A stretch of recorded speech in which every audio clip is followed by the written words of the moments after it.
The village of Ashcombe Hollow had always prided itself on being the sort of place where nothing truly unexpected ever happened.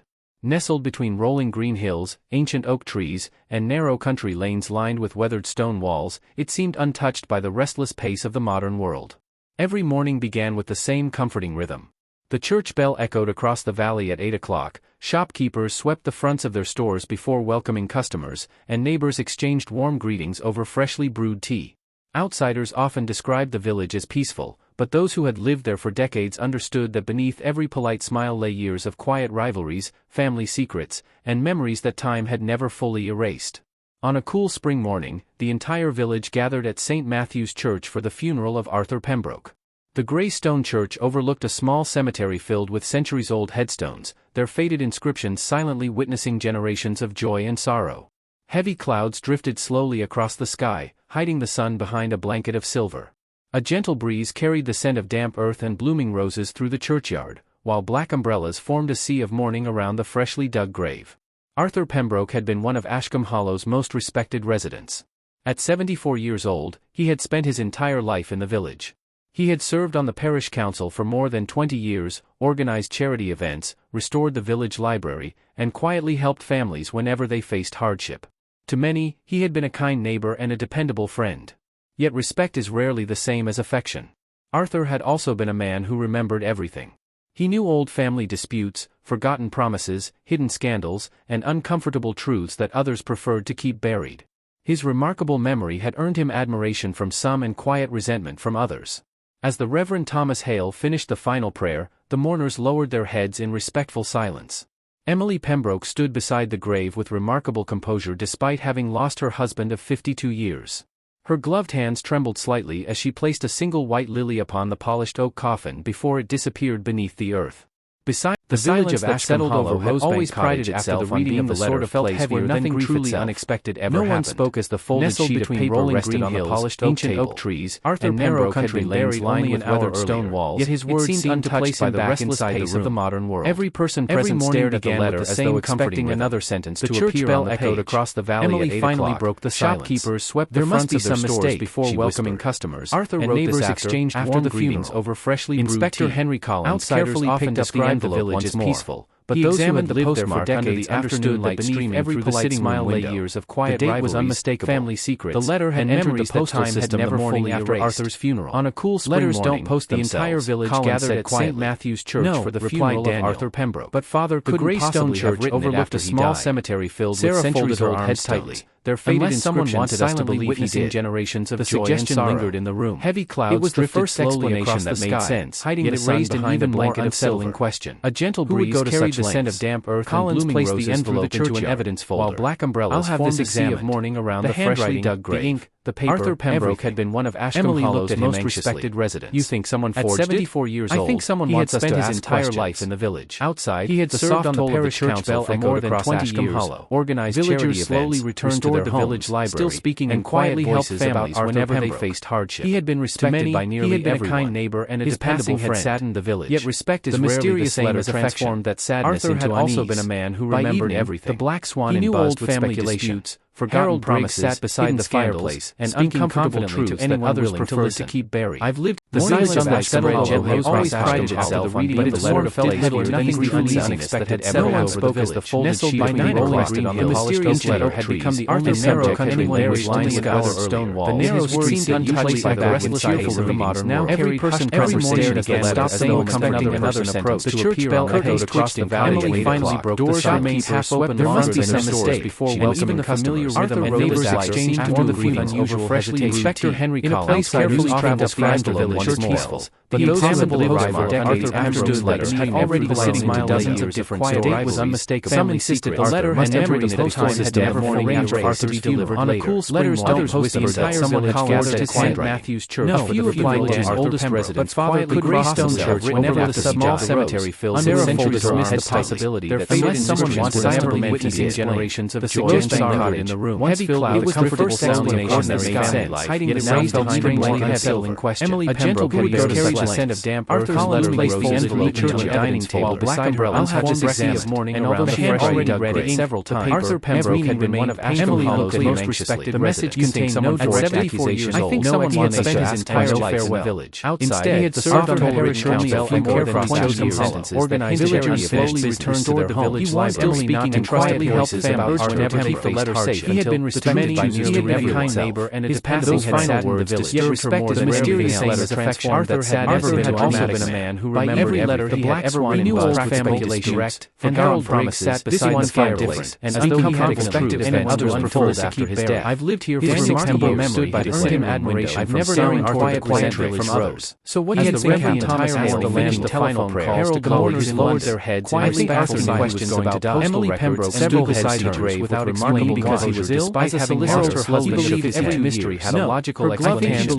Yet something about the letter unsettled white lily upon the replayed his father's final words disappeared beneath the front door. Beside her stood Margaret Ellis, standing insignificant. She smiled politely, removed her years of living. Arthur had always valued Daniel by a successful solicitor from London. She made no effort to join the conversation deliberately listened to every word for his own family. Years of observing now Arthur had arranged for the letter to arrive after struggled to hide tears. There had to be events far more serious. Instead, a short distance away stood without realizing Sarah sat quietly with a notebook unexpected lives from France. She had begun writing down every unusual examination of Arthur's member of the last room reflected its owner's as a historian ended quiet. She trusted filled every shell members of mourners by changing sympathetic words. Papers were making their way toward the village hall. One detail Arthur's sandwiches had been prepared according to the law tradition. Arthur conversations remained polite, yet Collins noted every sentence lingered curiosity. The sunlight spread gently always prized his handbag, but its sort of felt heavier than he had mentioned expected. No one spoke of the experiential popular discovery on the mysterious letter had become the Arthur's narrow could anyone buried whoever had his stone wall. The narrows were seemed untouched by rivalries watching rose. Now every person present stared at the letter, saying expecting another sentence. The church bell echoed across the valley. Emily finally broke the spectre Henry Collins. There must be some examining Arthur's customary stick and neighbors exchanged every door had been entered freshly. Every spectre Henry Collins carefully described the village peaceful. Despite the possible revival, the missing Arthur's letter had already been miles out of the quiet was unmistakable. Family system, the letter must never as though time is dead. Whoever had entered delivered on a cool Saturn's letters was the entire someone had gathered to quiet. Daniel Pembroke, a few of the his oldest residents, father the Greystone Church, whenever the subject cemetery with his unfolded dismissed the possibility that faded scholars would never witness generations of the suggestion in the room. Daniel was the first explanation Mother got Sarah, hiding the raised offspring to have several questions. Emily Pembroke carried a scent of damp earth. Collins placed the envelope into a dining table beside Daniel had his exam of morning and around the head already read it several times. Arthur Pembroke had been one of Ashton Hollow's most respected. The message contained no direct accusation. I think someone wants to spend his entire life to narrow the search. Instead, he had served on Harry Arthur for more than 20 years. None of organized villagers slowly returned toward the village. That was still speaking and trying to help families to never keep the letter safe. He had been respected by nearly every neighbor, and his last final words disrespected the mysterious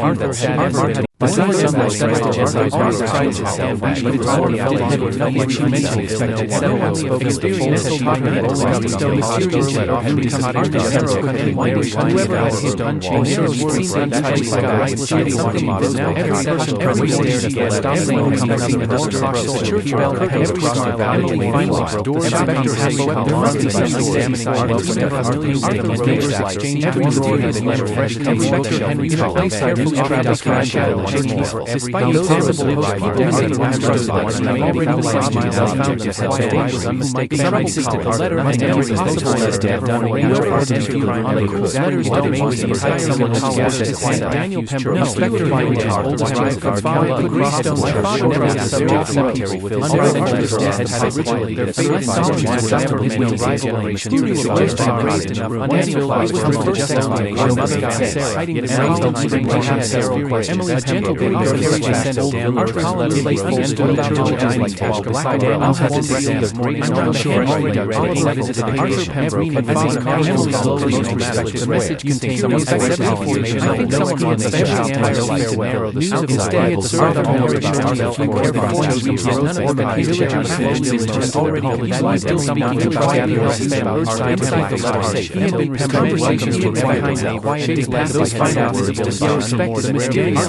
affection Arthur had automatic but I never ever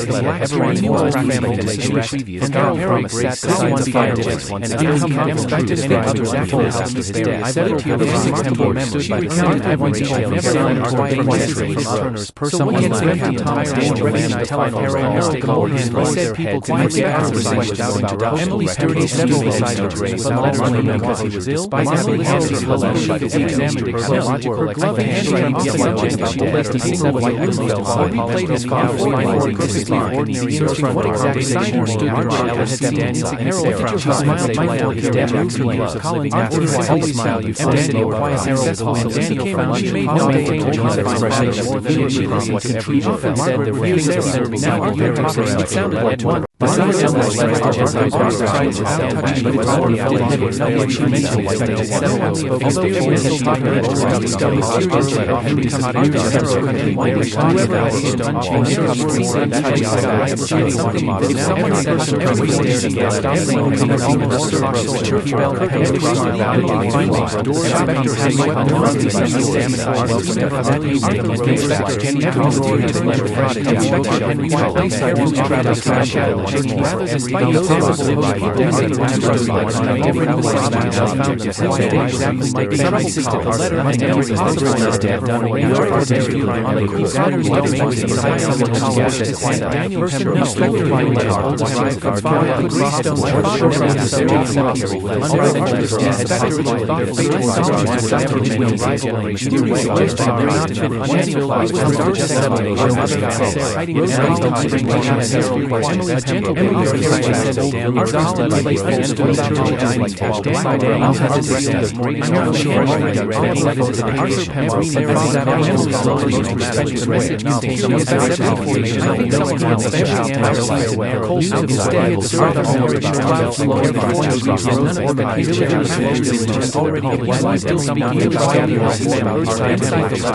The disappearance of black fabric lay inside a box changed the entire direction of the investigation. Studied the small until that moment, Inspector Henry Collins had believed the mysterious letter was the center of the case. The name had surfaced once again. Now he realized it was only one piece of a much larger photograph, the missing parish records, and now had entered Arthur's study caught on a foreign object containing decades of private correspondence. It was becoming whether the missing letters held family connection was financial records, or dangerous secrets. Remained standing beside the flower bed where the mysterious intruder had unearthed the whoever had taken the box understood its value long before anyone else. The case itself was gone, but its absence told a story spread through the village before sunset. They knew exactly where to dig. By evening, she said conversations in every home revolved around two questions. They came for one thing, stolen the letters, and they left the moment they found to hide. Some villagers believed the box contained evidence of an old inheritance confusion. Others claimed never mentioned kept confidential information about nearly every family in Ashcombe Hollow. Some secrets aren't hidden from residents remembered that Arthur had once served as secretary of the parish council, giving him access to records and private organized a detailed search of the abandoned orchard beyond the garden wall. Whether those stories were true hardly mattered. Officers carefully followed the footprints left by the intruder, often traveled faster than facts. Before the morning every rumor found eager listeners. The trail led through overgrown grass returned to Rosebank Cottage early the following morning. Then it suddenly disappeared. Instead of searching the house, James Porter stepped quietly into Arthur's beloved garden. Collins examined the ground behind the cottage like a living painting. There is. Narrow gravel paths. He pointed toward a narrow stone flower bed almost completely hidden beneath daffodils, lavender. Someone had deliberately stepped onto the carefully trimmed hedges bordered a small vegetable patch where rows of carrots, the orchard before ending at herbs had been planted leaning remarkably to one side. In one corner stood an old wooden greenhouse, its glass panels clouded by years of rain and sunlight. Inside, Arthur had often said that a well-kept garden revealed more about a person's character than any conversation ever could. Nothing seemed unusual. Yet something immediately felt different. Then Margaret noticed something. The garden was too quiet. Near one wall Emily had explained that Arthur spent several hours there every day, tending across the wood with almost obsessive care. There, even during his illness, he insisted on watering his flowers each evening. Inspector Collins carefully lifted it. Now, only days after was a narrow compartment. Weeds had already begun appearing between the stone rectangular outline. The torn strip of black fabric lay inside a clear evidence envelope as Inspector Henry Collins studied the small tailor's label stitched into its corner. Whitmore and Sons, London. The name had surfaced once again. Arthur Pembroke's notebooks. The damaged photograph. The missing parish records. And now a fragment of clothing caught on a thorn bush beside the hidden passage in the garden wall. It was becoming increasingly difficult to believe the connection was a coincidence. Margaret Ellis remained standing beside the flower bed where the mysterious intruder had unearthed the weatherproof wooden case before escaping into the darkness. The case itself was gone, but its absence told a story of its own. They knew exactly where to dig, she said quietly. Inspector Collins nodded. They came for one thing. And they left the moment they found it. Daniel, who had followed the officers into the garden, looked around in confusion. My father never mentioned burying anything here. Margaret smiled faintly. Some secrets aren't hidden from enemies. She looked toward the cottage. They're hidden from friends. Early the next morning, Collins organized a detailed search of the abandoned orchard beyond the garden wall. Officers carefully followed the footprints left by the intruder, marking each impression before the morning dew could erase them. The trail led through overgrown grass and between rows of neglected apple trees. Then, it suddenly disappeared. Constable James Porter frowned.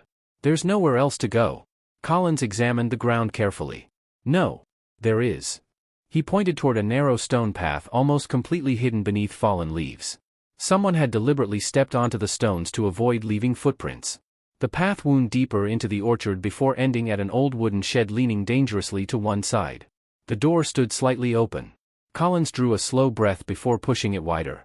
Inside, dust-covered rusted gardening tools, broken crate. By the end of the week, Black Fabric Hollow had become a clear evidence envelope as Inspector Henry Collins studied the small tailor's label stitched into its convinced that every strange event surrounding his funeral pointed toward something far darker. The mysterious letter, notebooks, the missing wooden box, damaged photograph, the hidden passage in the missing parish records, and the disappearing objects had transformed quiet conversations into whispered accusations in the garden wall. People who had once greeted one another warmly now studied each other's expressions with cautious curiosity. Margaret Ellis remained standing beside the flower bed where the mysterious intruder had unearthed the smallest coincidence was treated as possible evidence.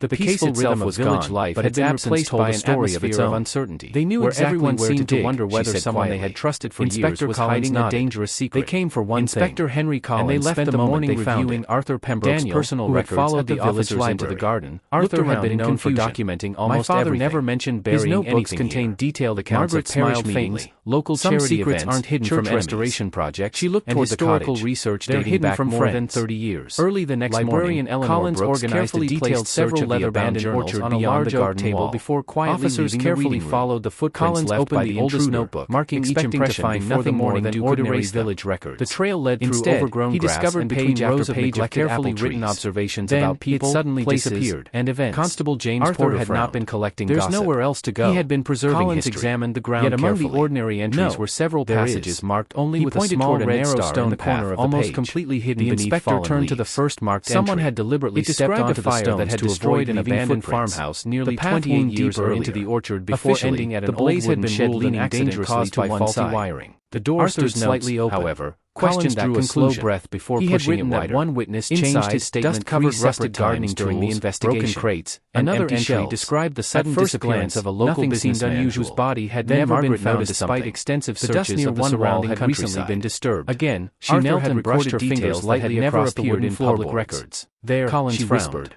Arthur seemed to have quietly investigated several unexplained incidents. The discovery of the forgotten well sent a wave of anticipation through everyone gathered in the abandoned orchard. Inspector Henry Collins kept the area sealed until additional officers arrived with ropes, lanterns, and safety equipment. Although the stone walls of the well appeared stable, no one knew what waited beneath the iron door hidden at its base. Margaret Ellis stood quietly beneath the old apple trees, watching as the preparations continued.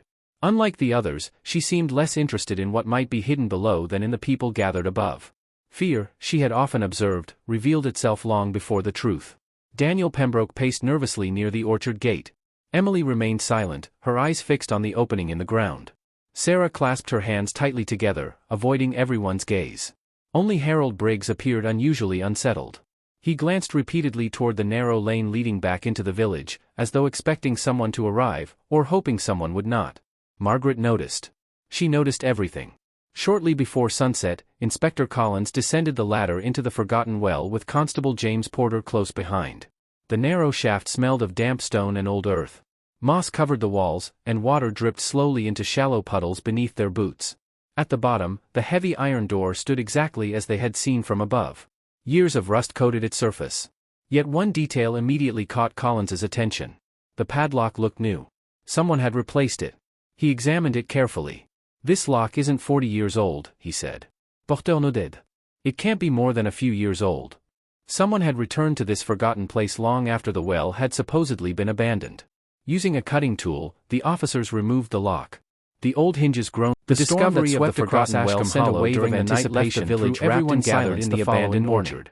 Rainwater Henry Collins kept the area sealed until additional officers arrived with lingering droplets, lanterns, and a thick mist drifted slowly over the surrounding walls of the well appeared stable. Normally, no village would have welcomed such a peaceful door hidden at its base. But nothing felt ordinary. Margaret Ellis stood quietly beneath the old mysterious letter, continued to haunt every conversation continued, and the discovery of the hidden drawer and its chilling message in what might be hidden below than in the people gathered above. Arthur had feared something long before his death. She had often observed. Someone in Ashcombe Hollow had been living with a secret for years. Daniel Pembroke paced nervously near the orchard gate. Piece by piece. Emily remained silent. Collins arrived early on the opening in the ground, spreading Arthur's notebooks, clasped her hands tightly together, avoiding everyone's gaze. And his handwritten notes across a large wooden table. Unusually unsettled. He studied every detail again, repeatedly toward the narrow lane leading back into the village. Arthur had documented forgotten someone to arrive, disappearances, or hoping financial disputes, Margaret and parish disagreements spanning more than 3 decades. Shortly before sunset, Inspector Collins descended the ladder into the forgotten well with Constable James Porter himself had discovered a connection. The narrow shaft smelled of damp stone and old box. The hidden passage through the garden and water dripped slowly into shallow puddles beneath their boots, and the cryptic message inside the iron door stood exactly someone had been trying to erase part of Arthur's past. Years of rust coated its surface. The question was no longer whether Arthur had uncovered something dangerous. The question was whether the same person had responsible for silencing him would strike again. This lock isn't 40 years old. Margaret Ellis spent the morning walking through the village as she often did. It can't be more than a few years old. She appeared to be enjoying the fresh air after the storm, long after the well had supposedly been abandoned. Pausing occasionally using a cutting flower gardens, the officers removed the morning sunshine. The old hinges. The discovery of the forgotten investigation during the night left the village. Everyone gathered into the following orchard. Their chairs cushion Collins kept the area sealed until additional officers arrived with Constable James Porter and thick mist drifted slowly, although the stack of boxes into its normally, no village would have welcomed such a peaceful hidden across the corridor. Nothing felt ordinary. Margaret Ellis stood quietly beneath the old mysterious letter, continuing as the preparations continued, and the discovery of the hidden drawer and its chilling message in narrow hallway below Henry Collins and Arthur had feared something far beyond she had often observed. Someone in Ashcombe Hollow had been living with a secret for Daniel Pembroke and had dim light beginning to surface the figure. Emily remained silent. Collins' eyes fixed on the opening in the ground. Margaret Ellis clasped her hands tightly together, she had no intention of drawing everyone's gaze. And his handwritten notes across the quietly examined the evidence. He studied every detail repeatedly hoping the narrow lane leading back into the village. Arthur had documented expecting someone to arrive, disappearances, or hoping one object had been disturbed. Margaret noticed the faded note she noticed every decade. Shortly before sunset on the Inspector Collins descended the ladder into the forgotten well. Possibility that Arthur himself had discovered a connection. The narrow shaft smelled of damp stone and old box. Continued the hidden passage through the garden and water dripped the mysterious shallow village remarkably well, and the cryptic message inside the iron drawer. The discovery of the forgotten investigation wave and until that dreadful everyone stepped into many bands below Ashcombe Hollow. The inspectors themselves kept the area sealed. Three additional officers arrived and Constable James Porter and safely drifted slowly, although the sterile sunset and shattered comforting no village would have welcomed such a peaceful hidden like an uninvited guest. Margaret Ellis in every conversation of the old command continued on every conversation and the sunlight the hidden doors that had once been raised down the narrow hallway were now secure before sunset. Something far beyond often observed. Someone who is familiar with living with the secret Daniel Pembroke next dim light is beginning to surface the first time Emily remained silent. Collins arrived early while they realized that the danger of Sarah's last story from the she had no intention of alive and his handwritten Inspector Henry Riley was there together. He studied every detail repeatedly side by side. Arthur had documented expecting someone to arrive or hoping one object had been disturbed. Margaret noticed faded notes she notified Edwin Deckard shortly before sunset. Inspector Collins descended the Collins handwriting no appeared steel that every elegant discovered a connection narrow smelled of damp stone which something about the moss covered the walls. He could not explain why. Strange shallow village remarkably not appearance. Turning to the bottom inside the iron door stood exactly someone had been trying to gaze ground. Here's the rust-coated in whoever questioned was no longer whether Asia could see the danger, but not necessarily. The question was whether the same someone had responsible as Don examined it carefully. Without hesitation, his strange hours spent the morning walking Rosedale damp often stretched across the every dark alley beneath she appeared someone had returned fresh Collins as long after the drops of water countless pausing occasionally using he switched off his torch and the sunlight slowly rain tapped off the old hinges on reality. She was observing at the careful attended flower beyond its stretch of difference. She noticed that Daniel someone had left Collins turned into the tunnel was barely wide enough. Collins was stranger side ornamental pond where Sarah's time raised out quiet and private figure had vanished alongside the water caught his attention. Only one thing had expression here perfectly arranged and Oliver was taken back inside as if someone had now gone through the quiet side to examine the small tunnel engine that was almost in the chamber. It doesn't sound like the man especially remarkable sense of almost carrying one missing stone suggested someone had carrying on delivered empty bookshelves. Collins knelt beside the far wall and pointed toward Edward after several minutes. He wanted one children played inside rested several empty folds. Someone had already every document had been marked arrived only one same size and shade of whatever just after inside Arthur's Inspector Collins carefully cleaned the mud so the missing cover band could identify the person who accepted within minutes. For a long exact rush toward silent settled key to watch evidence that someone had raised to Inspector Collins not to destroy evidence inside simply to confirm whether I damaged letter still contained Arthur had expected someone to sort the house visiting Collins step out of the answer over almost no one with Edward Moses uncovered by the body of Margaret. She turned it over in her entire carpenter unlike the growing crowd gathered outside the police station. Hours passed when silence on the damp boxes. Arthur always walking cigarettes out several contained office properties had fallen beside a broken library element. At first glance, Margaret peered towards the abandoned large shelf. He expected someone to find Collins to be the local history until she reached the election showed the American record or perhaps someone else had not been made. One particular register.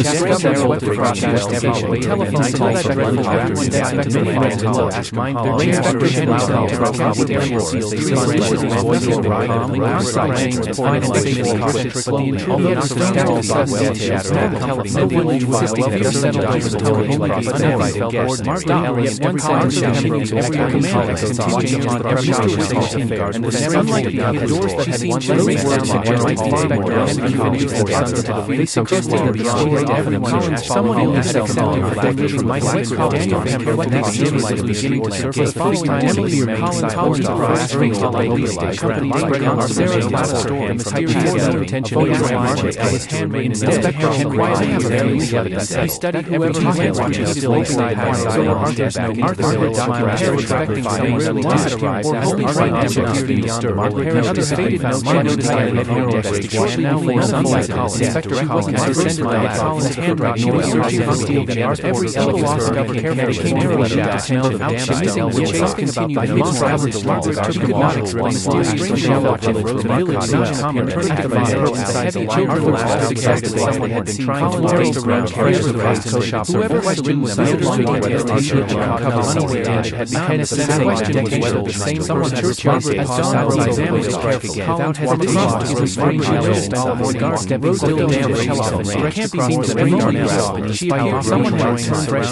good morning long after the churchyard of water count good morning as a occasion using a switched off his torch and the sunlight slowly rain tapped off the old his reality conversation looking at the careful attended flower beyond its sharp she noticed that Daniel someone had left Collins and turned away the tunnel was barely wide enough Collins was quiet on the telephone box Sarah's time moving into the outside as private figures had vanished on the outside the water caught most call red marks they had already used to copper a single photograph taken before outside is a small one stone quiet side. It was a long almost invisible. It doesn't sound like the advance of remarkable sense of people carrying one missing stone suggests that someone ever was carrying outside the far wall. After several minutes, he played one telephone played inside across several shopkeepers. Someone has already documented Charles Miss Marple arrived. Collins on the same side, afraid of whatever just after 1 hour. Inspector Collins carefully careful on the shelf. The sound was covered of van. Both keys could identify the time and within minutes. It had never been opened. Chapter 7, Part 2.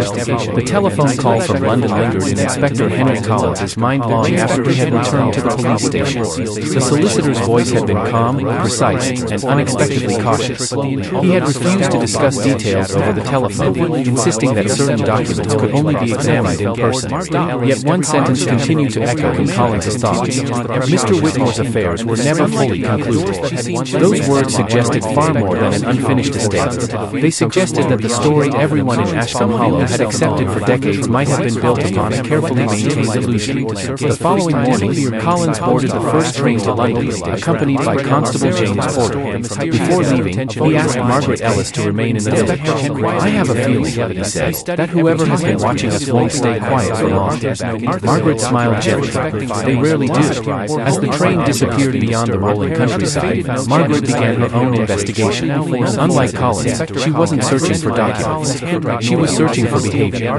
People often became careless when they believed attention had shifted elsewhere. By mid-morning, Margaret took her usual walk through Ashcombe Hollow. The village seemed calmer than it had for days. Children laughed outside the bakery. The florist arranged fresh bouquets in the shop windows. Visitors wandered through the churchyard, unaware that it had become the center of a decades-old mystery. Margaret paused outside the post office. From across the street, she noticed Oliver Reed stepping quickly from a telephone box. The moment he saw her, he offered a polite smile.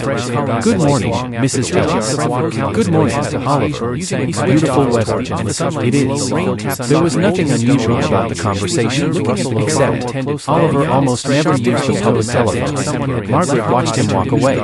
A few moments later, she quietly entered the telephone box herself. The operator's logbook rested on a small shelf beneath the receiver. Most calls were local. One entry stood out, a long-distance call. London, made only minutes earlier. Margaret closed the logbook without saying a word.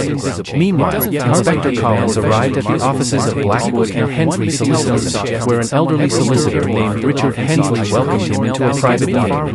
"I've been expecting you," Hensley said. He placed an old leather file on the desk. Across its cover was written a single name, Charles Whitmore. Collins opened it carefully. Inside were copies of correspondence dating back nearly 40 years. Most concerned ordinary legal matters. Then one sealed envelope caught his attention. It had never been opened. The front bore Arthur Pembroke's handwriting, "To be delivered only if Charles Whitmore cannot return." The solicitor folded his hands. It arrived shortly after Mr. Whitmore disappeared. Why wasn't it delivered? Because no one could prove he was dead. Inspector Collins frowned. "You knew he wasn't? We knew only that he vanished." "Where? No one ever told us." Collins carefully broke the seal. Inside was a brief handwritten letter. "Charles, if you are reading this, then events have unfolded exactly as I feared. I can no longer protect everyone. One day the truth must be spoken. Edward deserves better than silence. So did you." Collins read the final line twice. "So did you." The words felt strangely out of place. If Charles had been responsible for everything, why would Arthur write with sympathy? Back in Ashcombe Hollow, Margaret visited Reverend Thomas Hale. She found him repairing an old wooden pew inside the quiet church. "I have a question," she said. The Reverend smiled. "You usually do." Margaret returned the smile. "Did your father ever speak kindly about Charles Whitmore?" The Reverend stopped working. "More than once." "He always said Charles wasn't an evil man." Margaret remained silent. "He said Charles made one terrible mistake." The Reverend looked toward the stained glass window. "Then spent the rest of his life trying to escape it." Margaret thanked him and quietly left the church. Another another piece of the puzzle had shifted. If Charles Whitmore had lived in fear, who had everyone really been afraid of? Late that afternoon, Inspector Collins returned from London carrying the solicitor's file. He immediately met Margaret at Rosebank Cottage. Without speaking, he handed her Arthur's unopened letter. She read it slowly, then looked up. Arthur wasn't accusing Charles. No, he was apologizing. Collins nodded. I think we've misunderstood their relationship. Margaret walked toward the window overlooking the garden. Arthur spent 40 years hiding evidence. She turned back, but perhaps he wasn't hiding it from Charles. She placed the letter carefully on the table. Perhaps he was hiding it from her. Neither spoke for several moments. Finally, Constable Porter entered carrying another envelope. This arrived while you were away. Collins examined it. No stump, no postmark. Someone had slipped it beneath the station door. Inside was a single sheet of paper, typed, no signature, only one sentence. Stop searching for Charles Whitmore. Find the treasure. The room fell silent. Margaret slowly repeated the final two words. The treasurer. Edward Mercer's damaged note. The missing payment. The Ashcombe Preservation Fund. Everything pointed back to one position, not one name. Whoever had served as treasurer nearly 40 years earlier had remained hidden all this time. Margaret looked thoughtfully at Arthur's note. The truth isn't chasing us anymore, she said quietly. It's leading us. Outside, evening shadows stretched across the gardens of Ashcombe Hollow. Somewhere in the village, someone had realized the investigation was finally approaching the one secret they had protected for nearly 4 decades. And desperation was becoming far more dangerous than silence. The sound echoed across Ashcombe Hollow. The solicitor says, moments later, that young altar boy came running across the churchyard, slowly turned toward the fading evening sky. Inspector Collins. The mystery had taken another unexpected turn. The church. Perhaps Charles Whitmore had not disappeared as everyone believed. Everyone hurried inside. Someone had spent 40 years making certain the village believed exactly the wrong story. Books lay scattered across the floor. Cabinets stood open. Drawers had been emptied. Nothing appeared stolen. Except for one thing. An old leather parish ledger dating back nearly 40 years. The very same period connected to Arthur Pembroke, Charles Whitmore, Reverend Hale's father, and Edward Mercer. Someone was no longer simply hiding evidence. Someone was systematically destroying the past. As Collins stood silently inside the ransacked vestry, one disturbing realization settled firmly in his mind. The investigation had never been about Arthur Pembroke alone. It had begun decades earlier. Arthur's death, Harold Briggs' death, the mysterious letters, the missing documents. They were all connected to a secret that had survived for almost 40 years. And whoever was protecting that secret was growing increasingly desperate. Chapter 7, Part 2. The telephone call from London lingered in Inspector Henry Collins' mind long after he had returned to the police station. The solicitor's voice had been calm, precise, and unexpectedly cautious. He had refused to discuss details over the telephone, insisting that certain documents could only be examined in person. Yet one sentence continued to echo in Collins' thoughts. Mr. Whitmore's affairs were never fully concluded.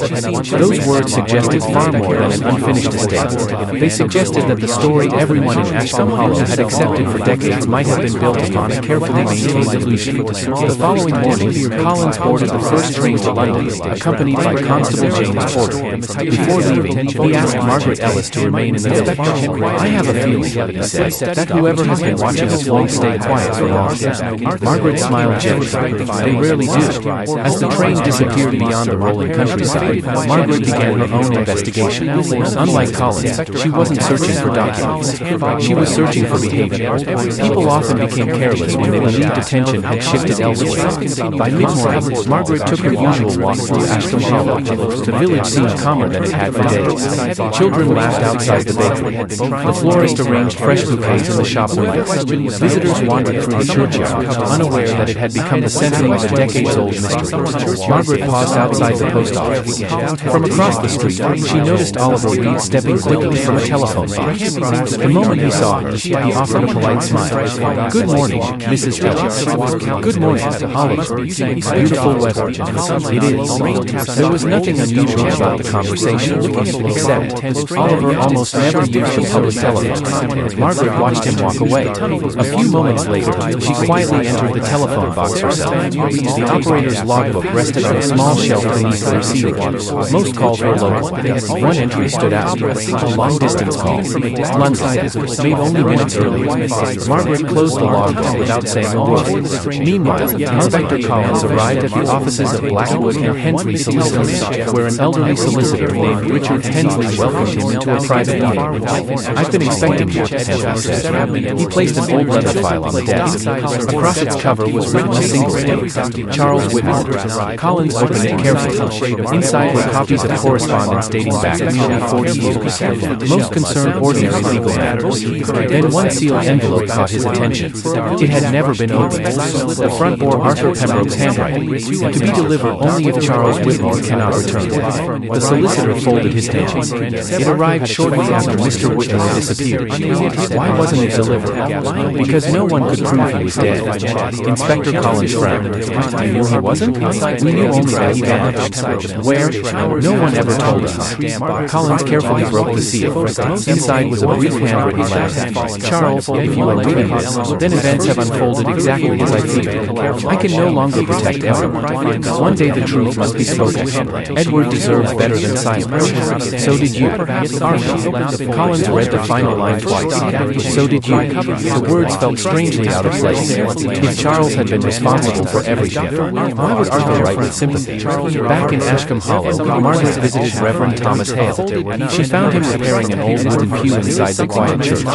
"I have a question," she said. The Reverend smiled. "You usually do." Margaret returned the smile. "Did your father ever speak kindly about Charles Whitmore?" The Reverend stopped working. "More than once. And he always said Charles wasn't an evil man." Margaret remained silent. "He said Charles made one terrible mistake." The Reverend looked toward the stained glass window, then spent the rest of his life trying to escape it. Margaret thanked him and quietly left the church. Another piece of the puzzle had shifted. If Charles Whitmore had lived in fear, who had everyone really been afraid of? Late that afternoon, Inspector Collins returned from London carrying the solicitor's file. He immediately met Margaret at Rosebank Cottage. Without speaking, he handed her Arthur's unopened letter. She read it slowly, then looked up. Arthur wasn't accusing Charles. No, he was apologizing. Collins nodded. "I think we've misunderstood their relationship." Margaret walked toward the window overlooking the garden. "Arthur spent 40 years hiding evidence." She turned back. But perhaps he wasn't hiding it from Charles. She placed the letter carefully on the table. Perhaps he was hiding it. Neither spoke for several moments. Finally, Constable Porter entered carrying another envelope. "This arrived while you were away." Collins examined it. No stump, no postmark. Someone had slipped it beneath the station door. Inside was a single sheet of paper, typed, no signature, only one sentence. "Stop searching for Charles Whitmore. Find the treasure." The room fell silent. Chapter 7, Part 2. The telephone call from London lingered in Inspector Henry Collins' mind long after he had returned to the police station. The solicitor's voice had been calm, precise, and unexpectedly cautious. He had refused to discuss details over the telephone, insisting that certain documents could only be examined in person. Yet one sentence continued to echo in Collins' thoughts. Mr. Whitmore's affairs were never fully concluded. Those words suggested far more than an unfinished estate. They suggested that the story everyone in Ashcombe Hollow had accepted for decades might have been built upon a carefully maintained illusion. The following morning, Collins boarded the first train to London, accompanied by Constable James Porter. Before leaving, he asked Margaret Ellis to remain in the building. "I have a feeling," he said, "that whoever has been watching us won't stay quiet for long." Margaret smiled gently. "They rarely do." As the train disappeared beyond the rolling countryside, Margaret began her own investigation. Unlike Collins, she wasn't searching for documents. She was searching for behavior. People often became careless when they believed attention had shifted elsewhere. By mid-morning, Margaret took her usual walk through Ashcombe Hollow. The village seemed calmer than it had for days. Children laughed outside the bakery. The florist arranged fresh bouquets in the shop windows. Visitors wandered through the churchyard, unaware that it had become the center of a decades-old mystery. Margaret paused outside the post office. From across the street, she noticed Oliver Reed stepping quickly from a telephone box. The moment he saw her, he offered a polite smile. "Good morning, Mrs. Dawes." "Good morning, Holly. Beautiful weather." "It is." There was nothing unusual about the conversation, except Oliver almost never used the public telephone. Margaret watched him walk away. A few moments later, she quietly entered the telephone box herself. The operator's logbook rested on a small shelf beneath the receiver. Most calls were local. One entry stood out. Long-distance call. London. Made only minutes earlier. Margaret closed the logbook without saying a word. Meanwhile, Inspector Collins arrived at the offices of Blackwood and Hensley Solicitors, where an elderly solicitor named Richard Hensley welcomed him into a private meeting. "I've been expecting you," Hensley said. He placed an old leather file on the desk. Across its cover was written a single name, Charles Whitmore. Collins opened it carefully. Inside were copies of correspondence dating back nearly 40 years. Most concerned ordinary legal matters. Then one sealed envelope caught his attention. It had never been opened. The front bore Arthur Pembroke's handwriting, to be delivered only if Charles Whitmore cannot return. The solicitor folded his hands. It arrived shortly after Mr. Whitmore disappeared. Why wasn't it delivered? Because no one could prove he was dead. Inspector Collins frowned. "You knew he wasn't?" "We knew only that he vanished." "Where?" "No one ever told us." Collins carefully broke the seal. Inside was a brief handwritten letter. "Charles, if you are reading this, then events have unfolded exactly as I feared. I can no longer protect Edward. One day the truth must be spoken. Edward deserves better than silence. So did you." Collins read the final line twice. "So did you." The words felt strangely out of place. If Charles had been responsible for everything, why would Arthur write with sympathy? Back in Ashcombe Hollow, Margaret visited Reverend Thomas Hale. She found him repairing an old wooden pew inside the quiet church. "I have a question," she said. The Reverend smiled. "You usually do." Margaret returned the smile. "Did your father ever speak kindly about Charles Whitmore?" The Reverend stopped working. "More than once. And he always said Charles wasn't an evil man." Margaret remained silent. "He said Charles made one terrible mistake." The Reverend looked toward the stained glass window, then spent the rest of his life trying to escape it. Margaret thanked him and quietly left the church. Another piece of the puzzle had shifted. If Charles Whitmore had lived in fear, who had everyone weak and afraid of? Late that afternoon, Inspector Collins returned from London carrying the solicitor's file. He immediately met Margaret at Rosebank Cottage. Without speaking, he handed her Arthur's unopened letter. She read it slowly, then looked up. Arthur wasn't accusing Charles. No, he was apologizing. Collins nodded. "I think we've misunderstood their relationship." Margaret walked toward the window overlooking the garden. Arthur spent 40 years hiding evidence. She turned back, but perhaps he wasn't hiding it from Charles. She placed the letter carefully on the table. Perhaps he was hiding it. Neither spoke for several moments. Finally, Constable Porter entered carrying another envelope. This arrived while you were away. Collins examined it. No stamp, no postmark. Someone had slipped it beneath the station door. Inside was a single sheet of paper, typed, no signature, only one sentence. "Stop searching for Charles Whitmore. Find the treasure." The room fell silent. Margaret slowly repeated the final two words. The treasure. Edward Mercer's damaged note, the missing painting, the Ashcombe Preservation Fund. Everything pointed back to one position, not one name. Whoever had served as treasurer nearly 40 years earlier had remained hidden all this time. Margaret looked thoughtfully at Arthur's note. "The truth isn't chasing us anymore," she said quietly. "It's leading us." Outside, evening shadows stretched across the gardens of Ashcombe Hollow. Somewhere in the village, someone had realized the investigation was finally approaching the one secret they had protected for nearly 4 decades, and desperation was becoming far more dangerous than silence. The sound echoed across Ashcombe Hollow. The solicitor says, moments later, that a young altar boy came running across the churchyard, slowly turned toward the fading evening sky. Inspector Collins. The mystery had taken another unexpected turn. The church. Perhaps Charles Whitmore had not disappeared as everyone believed. Everyone hurried inside. Someone had spent 40 years making certain the village believed exactly the wrong story. Books lay scattered across the floor. Cabinets stood open. Drawers had been emptied. Nothing appeared stolen. Except for one thing. An old leather parish ledger dating back nearly 40 years. The very same period connected to Arthur Pembroke, Charles Whitmore, Reverend Hale's father, and Edward Mercer. Someone was no longer simply hiding evidence. Someone was systematically destroying the past. As Collins stood silently inside the ransacked vestry, one disturbing realization settled firmly in his mind. The investigation had never been about Arthur Pembroke alone. It had begun decades earlier. Arthur's death, Harold Briggs' death, the mysterious letters, the missing documents. They were all connected to a secret that had survived for almost 40 years.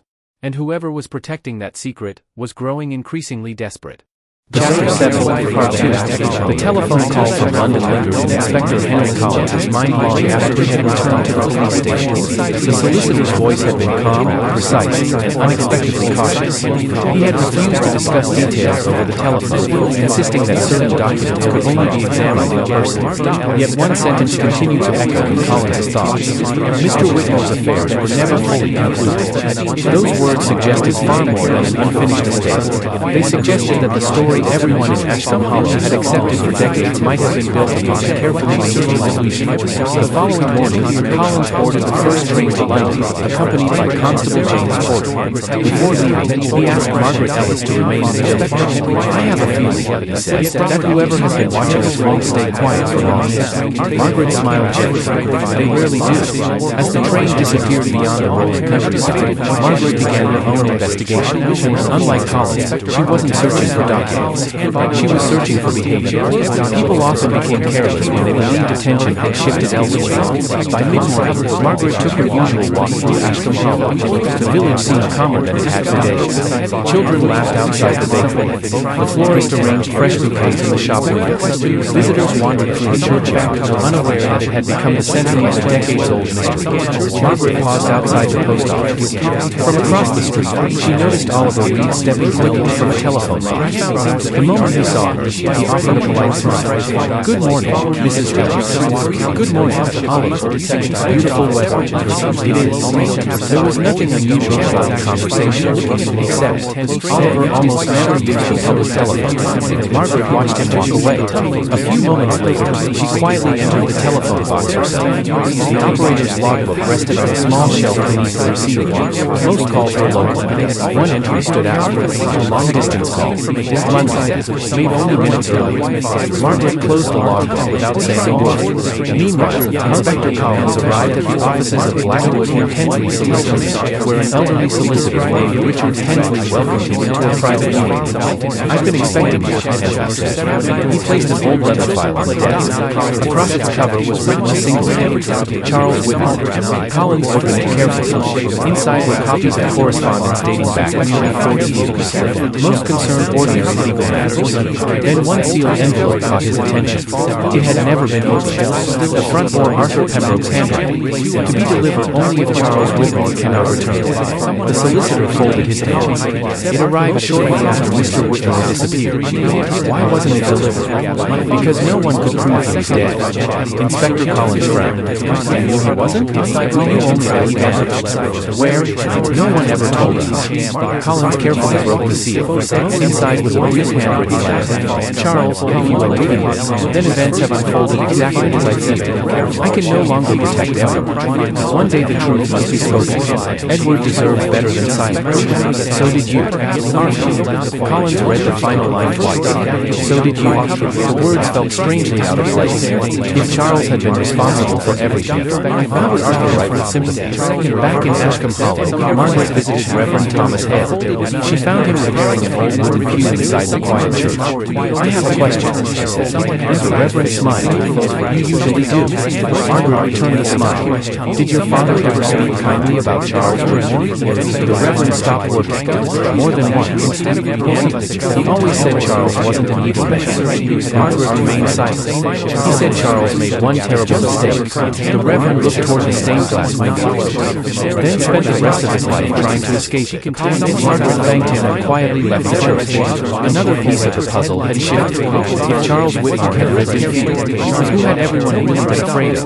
Late that afternoon, Inspector Collins returned from London carrying the solicitor's file. He immediately met Margaret at Rosebank Cottage. Without speaking, he handed her Arthur's unopened letter. She read it slowly, then looked up. Arthur wasn't accusing Charles. No, he was apologizing. Collins nodded. "I think we've misunderstood their relationship." Margaret walked toward the window overlooking walking guard. Arthur spent 40 years hiding everything. She turned back, but perhaps he wasn't hiding it from Charles. She placed the letter carefully on the table. Perhaps he was hiding it from him. Neither spoke for several moments. Finally, Constable Porter entered carrying another envelope. This arrived while he was away.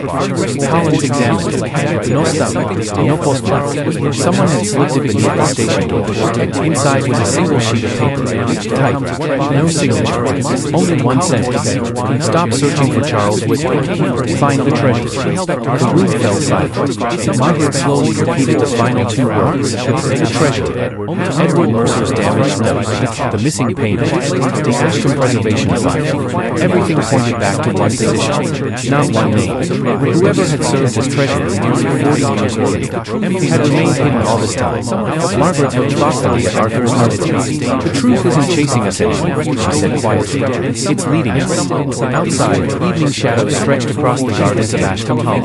Somewhere in the village, someone had realized the investigation was finally approaching the one secret they had protected for nearly 4 decades, and desperation was becoming far more dangerous than silence. The sound echoed across Ashcombe Hall. The solicitor says, moments later, the only remaining question was whether the killer was Margaret slowly turned towards one final tragedy. Inspector Collins had taken another unexpected turn. The church, perhaps Charles Whitmore, had not disappeared as everyone believed.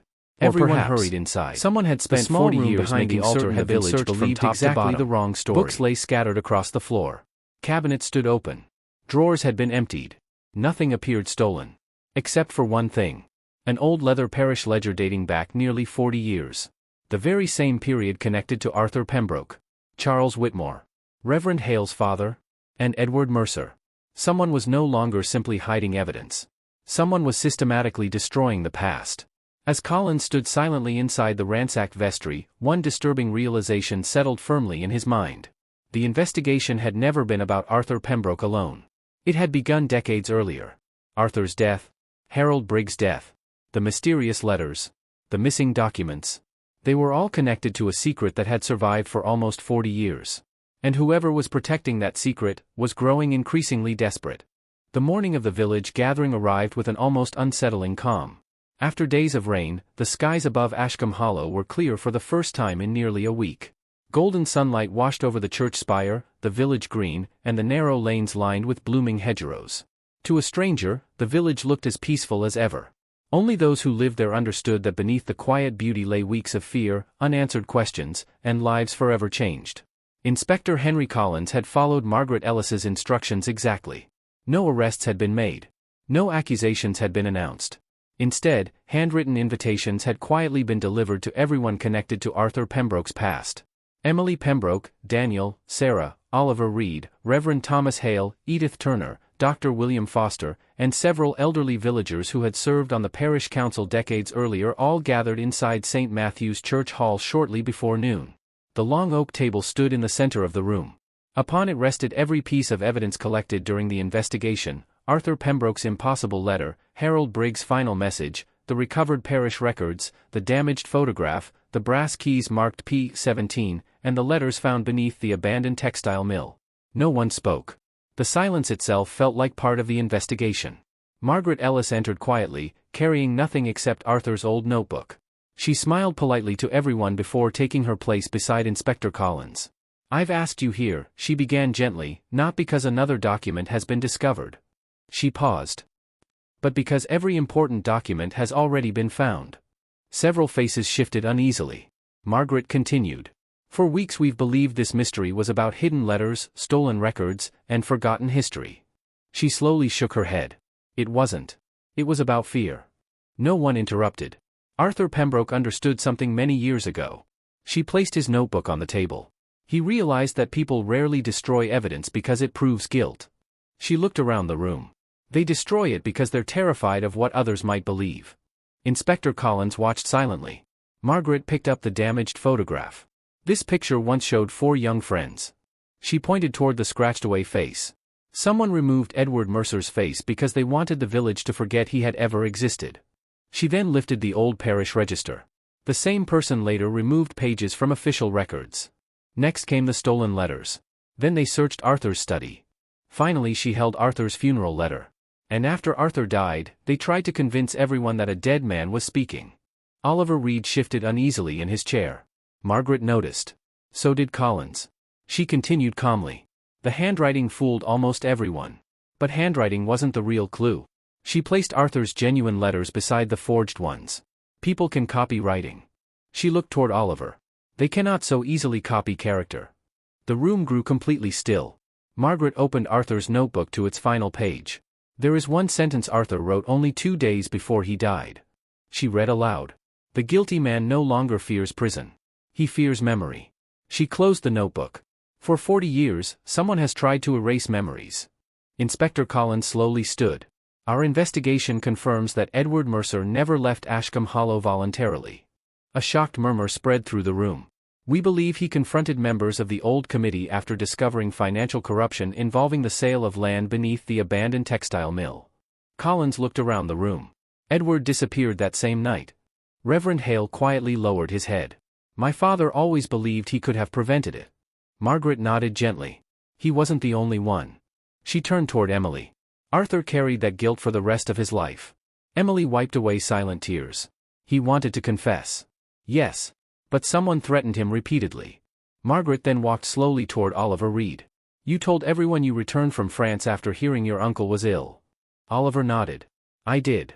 You also said you hadn't visited Ashcombe Hollow for nearly 10 years. That's true. Margaret smiled kindly. No. The room fell silent. Inspector Collins placed a folder on the table. We checked immigration records. There is no evidence you lived continuously in France. We also found hotel records showing that you visited Ashcombe Hollow 6 different times over the past 3 years. Daniel stared in disbelief. You never told us. Oliver remained silent. Margaret spoke softly. You weren't visiting your uncle. You were searching. Oliver looked up. For what? Margaret gently placed the brass key marked P17 beside the recovered documents. For the evidence Arthur hid beneath the textile mill. Oliver's hand slowly tightened. I don't know what you're talking about. No? Margaret reached into another folder. Then perhaps you can explain why your fingerprints were found on the recovered storage chest. For the first time, Oliver had no answer. The room remained silent. No dramatic outburst followed. No confession. Only a long, exhausted silence. Margaret looked at him with quiet sadness. You weren't protecting money. She paused. You were protecting a family name. Oliver finally spoke. His voice was barely above a whisper. I never wanted anyone to know. Margaret nodded. I know. But someone died because the truth was hidden. Another long silence filled the hall. Then Oliver slowly closed his eyes. I'll tell you everything. The confession was finally about to begin.